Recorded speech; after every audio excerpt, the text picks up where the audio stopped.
Okay, so we're still trying to find zeros of polynomials. We're still going to go back to synthetic division.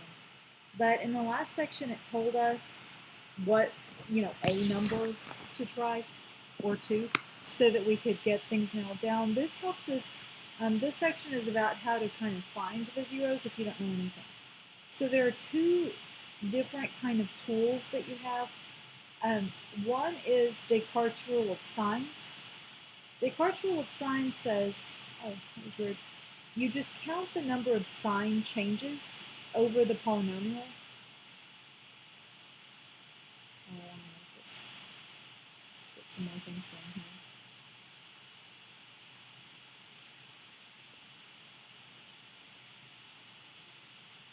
And if you just look at f of x, so this is positive, a positive coefficient, that's positive, that's negative, so that's one change.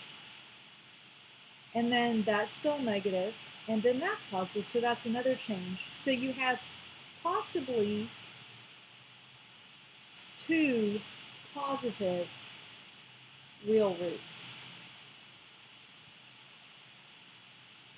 And then if I plug in negative x, so the x to the fifth will become negative because negative x taken to the fifth is negative x to the fifth, so that'll be negative 4x to the fifth. The x to the fourth will stay the same because an even power cancels out the negative. Same with x squared, so that stays the same. Minus 2x will become positive 2x because it's minus 2 times minus x. And then plus 7 stays the same. So I start out negative, then I go to positive, that's a change. Go to negative, that's a change. Go to positive, that's a change. Stay positive, that's also a change. Oh, that's not a change, sorry. So 3 possible negative real roots. So remember that we could have an a plus bi. We could have a complex root. Those come in pairs. So if I don't have two real roots, then I have none because I lose a whole pair. If I don't have three negative real roots, then I have one because I would lose a pair, and then you can't lose a pair from one. So I either have three or one. So in this case, we know for a fact we have one negative real root. So we could go hunting for that one first. The probably more useful tool is called the rational roots theorem. So if I have f of x equal to 5x to the 7th minus 8x to the 6th plus 9x cubed plus 4x minus 9, say, then if it, by the way, if it didn't end in a number, if it ended with a multiple of x, you would factor out that many x's because that you'd have that many everywhere. So you'd factor that out, and then you'd look at the polynomial that you have left after you take it out. So you look at the constant number and the leading coefficient. You take all factors of this one divided by all factors of this one. So on the top, we would have plus or minus 1, plus or minus 3, plus or minus 9. Those are all the factors of 9. 5, we have plus or minus 1, plus or minus 5. So my possible roots are plus or minus 1, possible rational roots, sorry. So we could still have irrational roots. These are all the possible rational roots. So if I look at the divide by 1 version, then I just get all of these. But then because I could also divide by 5, I have plus or minus 1/5, plus or minus 3/5, plus or minus 9/5. And then I take those and try synthetic division to try to locate some of them. In this case, because it's a 7th degree, if I wanted to get it down to quadratic, which is usually the goal, I'd have to find 5 of these. Now, if you find that 1 is a 0, it doesn't mean it's not a 0 again. Once you have, well, let's just try this and we'll get to this. Once you have taken 1 out, you'll have a new polynomial at the bottom, and if it changed the 9 or the 5, then you can delete some of these options because they no longer exist after you factor that thing out.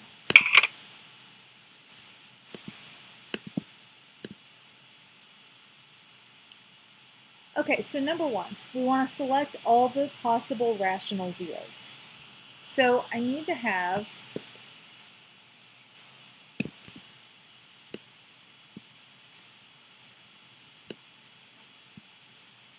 in this case, my leading coefficient is 1. So in the denominator, I just have plus or minus 1. So that's not actually even interesting.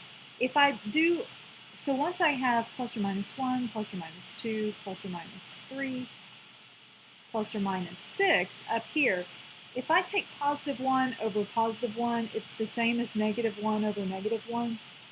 Positive 1 over negative 1 is the same as negative 1 over positive 1, so I don't actually need to deal with the negative in the bottom, which I didn't before. So we just have plus or minus 1, plus or minus 2, plus or minus 3, plus or minus 6. These are our possibles. So plus or minus 1, plus or minus 6, plus or minus 3, plus or minus 2.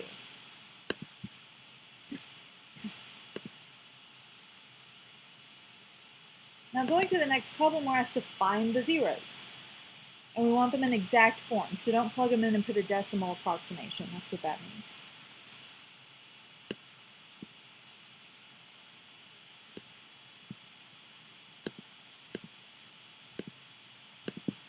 Because, okay, sorry, my DVR just suddenly unpaused and came on.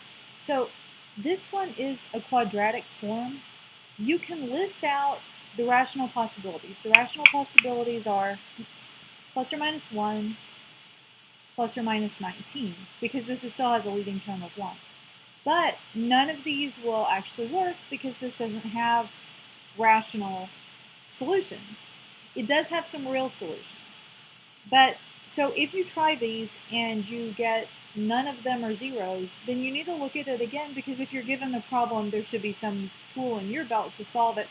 This one, you've got something squared and something to the fourth, so this one squared, so you're going to do a substitution like this. So now we can rewrite it as u squared minus 18u minus 19. Things that multiply together to give negative 19 are 1 and negative 19, or negative 1 and 19. And the one that makes negative 18 is this one. So we're going to have u plus 1, u minus 19, and then we put back in, or not, x squared plus 1, x squared minus 19. This one doesn't factor over the reals because of the plus 1. So x squared for any real number is at least 0. You add 1, it's at least 1. So it's never 0. This one does. So at this stage, you can factor this one like this.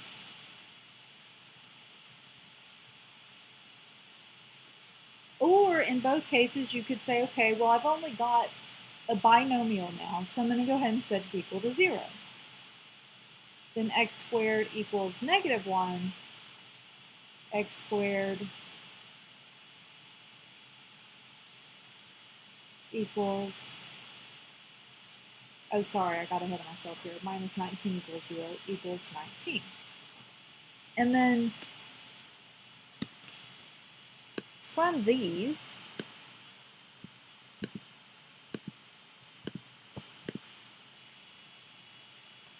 the thing which, when squared, you get negative 1 is I, but it's actually plus or minus I.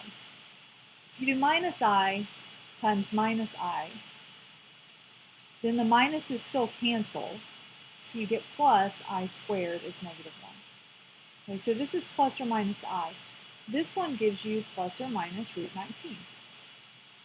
So these are all of our zeros. So it's x minus I, x plus I, x minus root 19, x plus root 19. The question asked for the zeros, not for the factorization. So we're going to put I, negative I, square root of 19, negative square root of 19. Oops.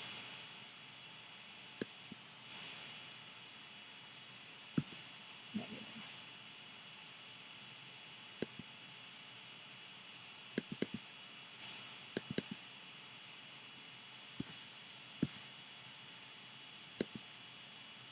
Geez, that kind of turned into a beating. Be careful putting an equal sign.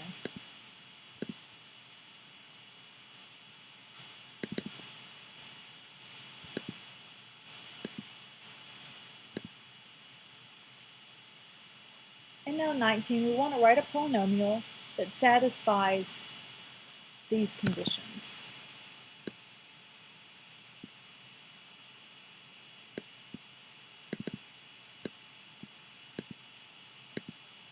Of lowest degree means don't add any extra zeros that aren't necessary.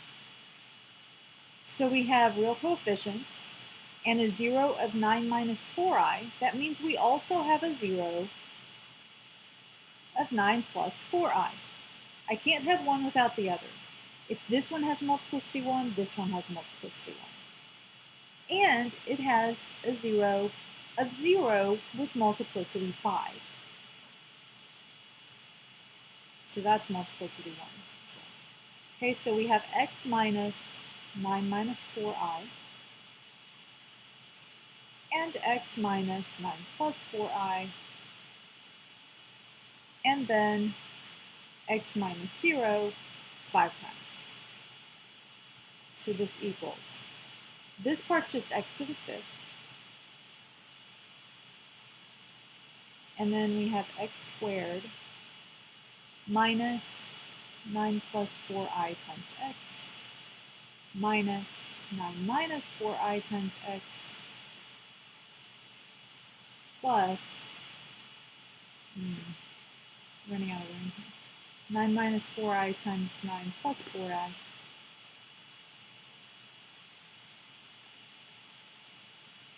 equals x to the 5th times x squared, so minus 9x minus 4ix, and then plus 4ix, so those two cancel, and then minus another 9x. If you have paper, so you can write all those steps out, just distribute the x in these two. And then plus, and then I have another foiling, so 9 times 9 is 81, minus 4i times 9 plus 4i times 9, minus 16i squared, so 4i times 4i.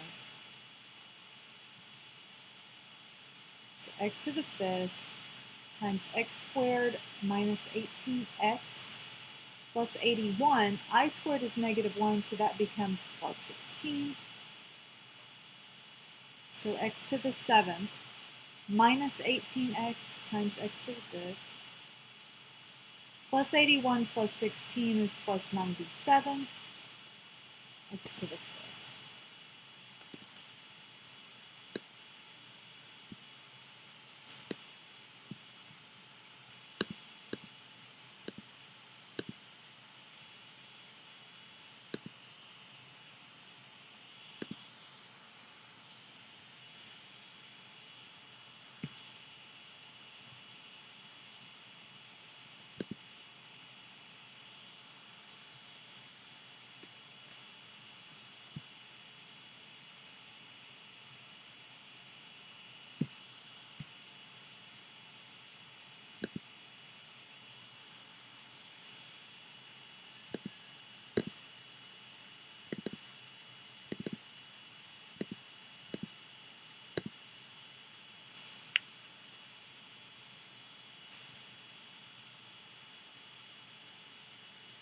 Okay, so a lower bound for the real zeros is it means that it is below all of the zeros.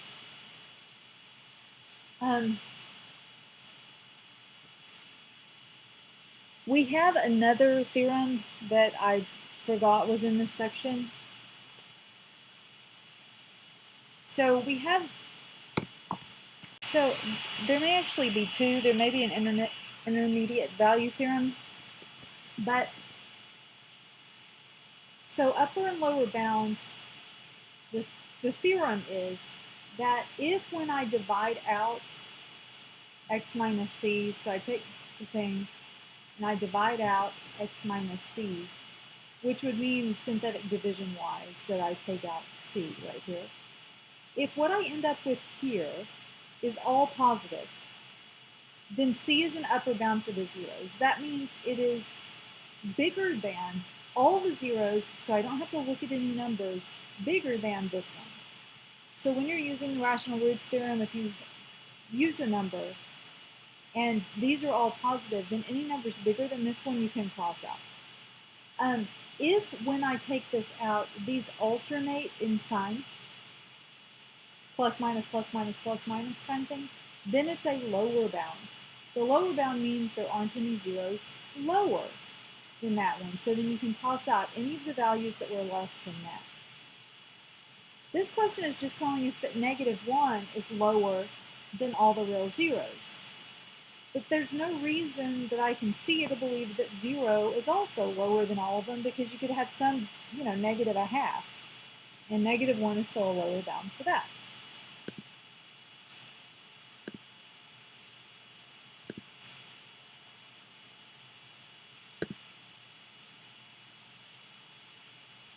Okay, so the intermediate value theorem says basically polynomials are continuous.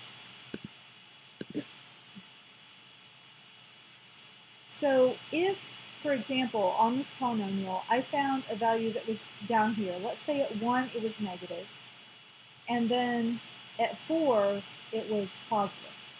We don't know what happens in between exactly.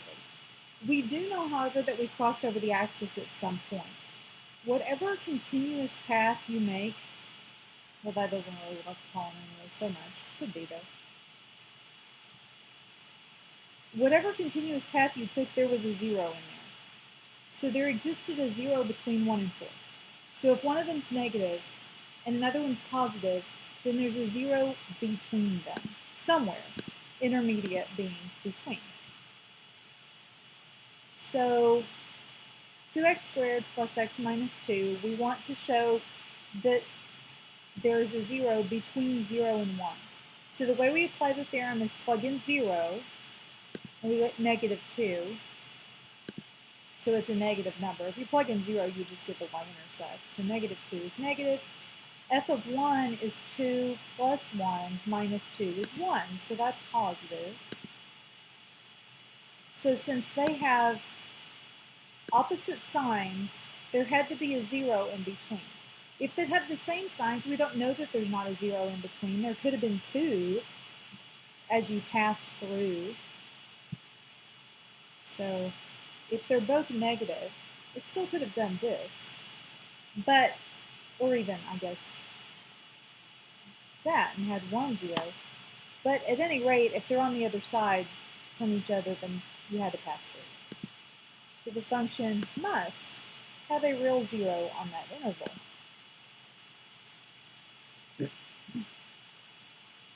So we want to find the zeros.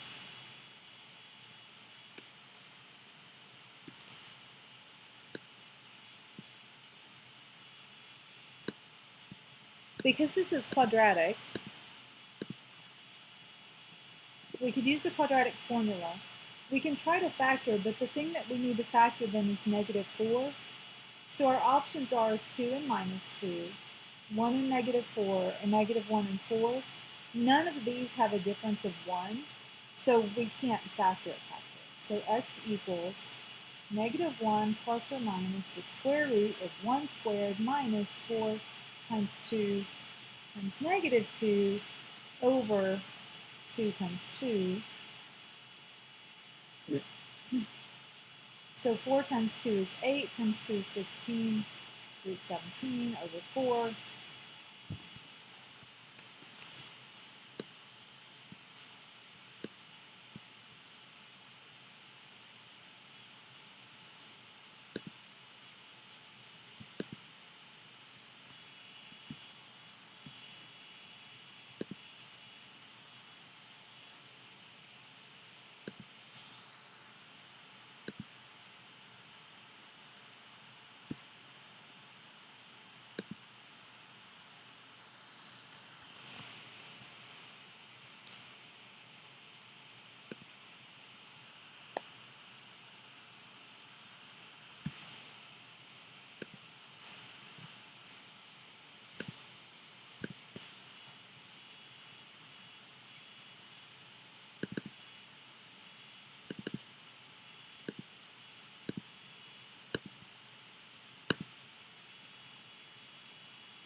Okay, so this one we want to factor over all real numbers. It's to the fourth. There aren't 4 pieces. We can't really group it. So let's just go trying to find zeros.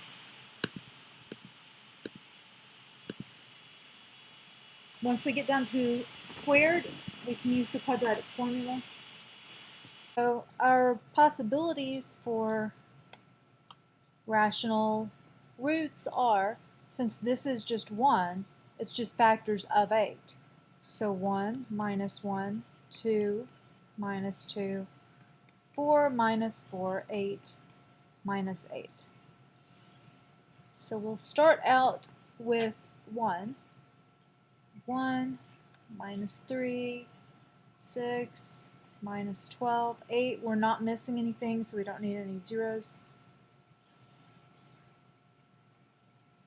1 times 1 is 1, plus negative 3 is negative 2, times 1 is negative 2, plus 6 is 4, times 1 is 4, minus 12 is negative 8, times 1 is negative 8, and 0. So now we're left with this piece. So the new polynomial we know that x minus 1 is a solution, is a factor. 1 is a solution for the zeros. So we're left now with x cubed minus 2x squared plus 4x minus 8. I'm going to try taking 1 out again.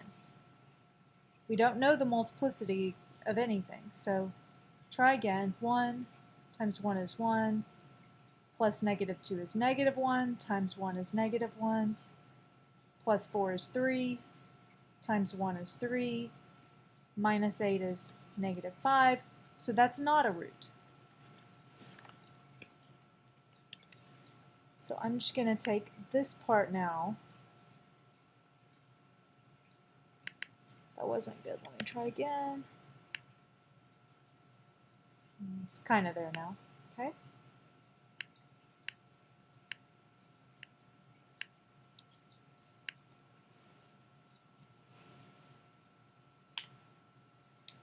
So now I can say I'm through with 1.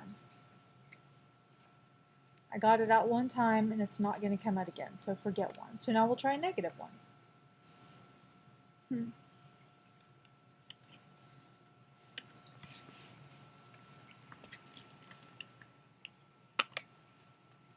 So bring down the 1, times negative 1 is negative 1, plus negative 2 is negative 3, times negative 1 is positive 3, plus 4 is 7, times negative 1 is negative 7, and then subtract 8 is minus 15. So not a 0. But also, because this is negative, and we have alternating signs down here, I now know that negative 1 is a lower bound for all the rational zeros, so I can cancel out all of those. So forget all of those. My only options now are 2, 4, and 8.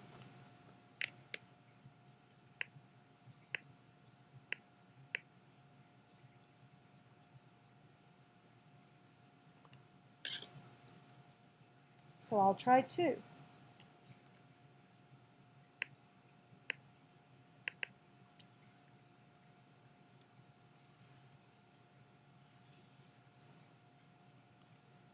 1. 1 times 2 is 2, plus negative 2 is 0, times 2 is 0, plus 4 is 4, times 2 is 8, plus negative 8 is 0. So 2 is also a root. And then what I'm left with is x squared plus 4. Remember that once you get down to quadratic, you can stop and use quadratic formula.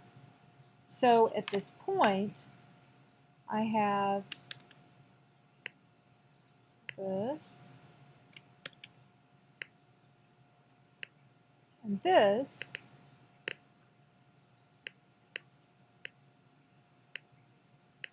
Putting this information together, I know that f of x equals x minus 1, x minus 2, x squared plus 4.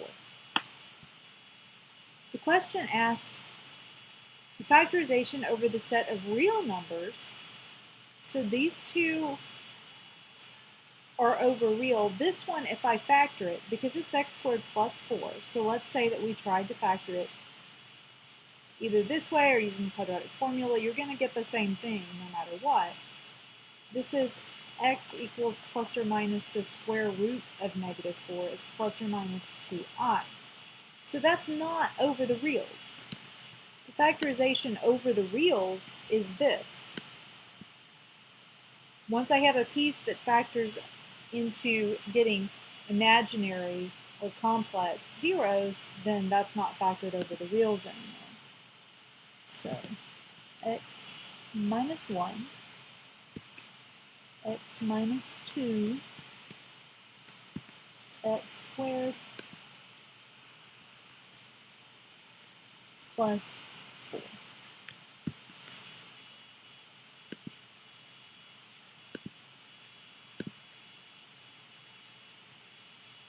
Now we want to factor it over the complex numbers.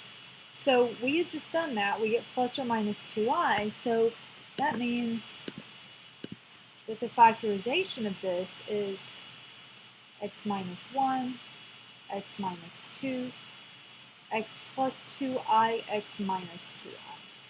So that's x minus negative 2i there, and x minus 2i.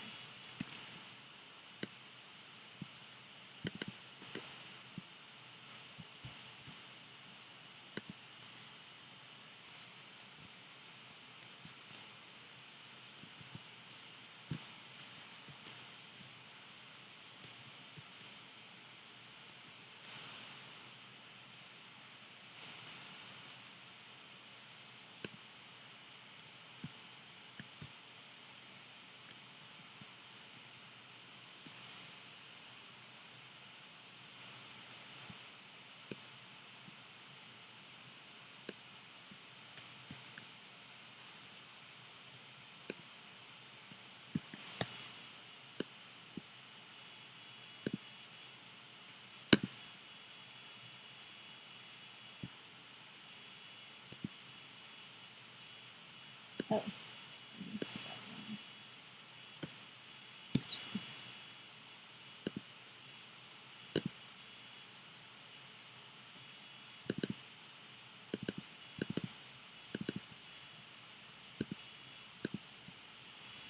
Okay, so here's the last one. This is giving us a formula, and we need to plug into it. It's pretty big. Let's take it over here. So before, when we were working with cubes, we talked about you just need to identify sort of what's A and what's B. So this tells us if we have x cubed plus some number times x equals some other number, then we can solve it this way. So we need to identify the numbers. So m is negative 9 because it's the number next to x, and n is 28 because it's the number on the other side of the equation. So x equals cube root of, I'm probably writing too big. Not going to be able to fit this on.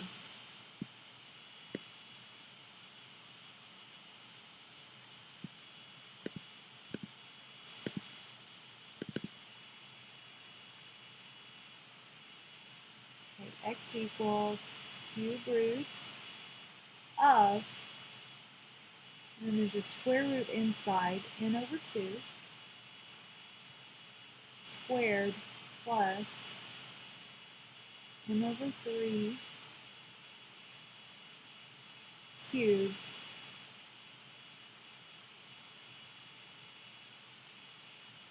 and then outside of that square root, n over 2, and then minus cube root of square root 28 over 2 squared plus minus 9 over 3 cubed minus 28 over 2. Okay, equals cube root of square root of 14 squared is 196. Minus 9 over 3 is negative 3. Cubed is negative 27. Plus 14. Minus cube root. Same stuff. But minus 14. So 196 minus 27 is 169.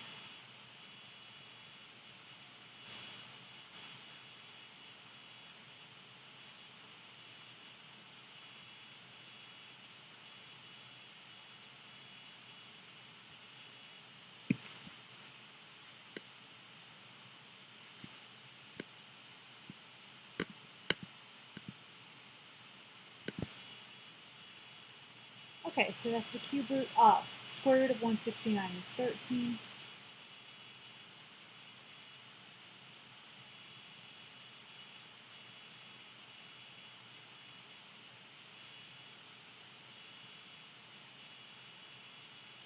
So this is 3 minus negative 1, so forth.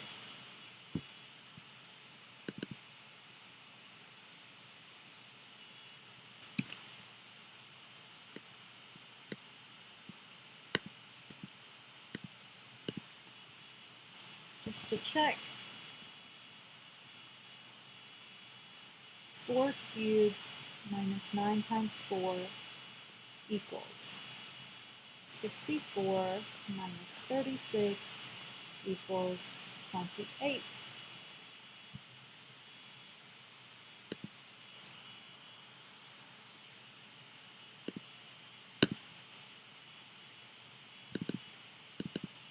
So way more complicated formula, but still really comes down to identifying two numbers and then plugging them in. You could have put this whole mess into your calculator once you knew the n and the n without doing it the way I did, the long way.